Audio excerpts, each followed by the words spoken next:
الرحيم. السلام عليكم ورحمة الله وبركاته.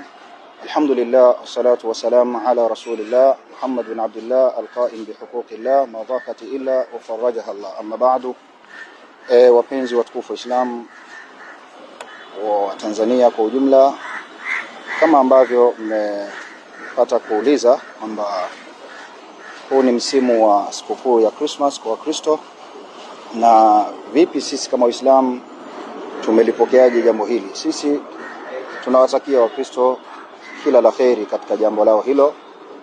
Mwenyezi Mungu ajalie waweze kulifanya kwa salama na amani, na kiukweli dini ya Uislamu haikuacha jambo. Kila kitu kimeelekeza namna bora ya kuweza kukifanya. Sheria ziko wazi. Mwenyezi Mungu Subhanahu wa Ta'ala amesema katika surati Al-Jathiyah baada a'udhu billahi minash shaitanir rajim, thumma ja'alnaka ala shari'ati min al-amri fattabi'uha wa la tattabi'u ahwa'a alladhina la ya'lamun. Kisha tumekujalia sheria na amri, zifuate hizo sheria na amri, wala usifate yale ambayo ya wasiojua kitu. Kwa hivyo sheria ya Uislamu imetaka kutambua haki ya Muislamu na haki ya jirani yake ambaye si Muislamu. Kuna haki za Muislamu na kuna haki za wasiokuwa Waislamu. Haki hizo tunatakiwa tuzitambue na tuzipe thamani. Kwa hivyo lugha ya kusema juu ya hiyo Christmas ni kwamba Wakristo ni wenzetu katika nchi, tunashirikiana nao. Inawezekana nyumba inamilikiwa na Mkristo lakini wapangaji wake ni Waislamu. Inawezekana nyumba inamilikiwa na Muislamu lakini wapangaji wake ni Wakristo. Hivyo tunashare kama Watanzania. Tunakutana katika supermarket, tunakutana njiani, tunakutana kule Coco Beach na maeneo mengine ambayo kama Watanzania tunakuwa tumekutana pamoja.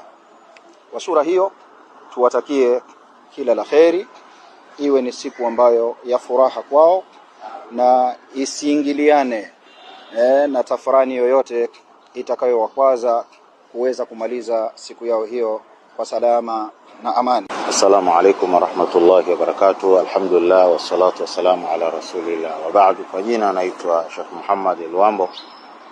Nasiha zangu katika kipindi hiki cha mwisho wa mwaka, kipindi ambacho kunakuwa na matukio mengi yenye furaha ndani yake kwa wananchi wa Tanzania. Tanzania ni nchi iliyojengwa na imani za namna mbalimbali. Ndani yake kuna Wakristo, kuna Waislamu, kuna dini nyingine kadha wa kadha. Na tunazo ibada tunazozifanya kwa mujibu wa sheria pasina kupinduka mipaka ya nchi yetu, ambazo tunazitekeleza mara kwa mara. Kwa Waislamu, moja ya sifa yao nzuri ni tabia njema. Katika moja ya tabia njema ni kuheshimu maisha ya watu wengine, kuheshimu imani za wengine pasina kuzibughudhi. Hili ni jambo muhimu sana kwa Waislamu kulishika katika maisha yao. Nini nasaha yangu kipindi hiki cha mwisho wa mwaka? Wako wenzetu tumewashuhudia kwa miaka mingi, tunapata akili, tunaona Waislamu wanafanya ibada misikitini, lakini pia tunashereheka sherehe za Maulidi, Idi na nyinginezo kadha wa kadha. Lakini Wakristo wana Pasaka, wana Christmas, ni sherehe zao za kiibada wao wanazifanya. Basi sisi kama Waislamu tuna wajibu wa kuwaacha Wakristo waendeleze taratibu zao kama ilivyokuwa ada.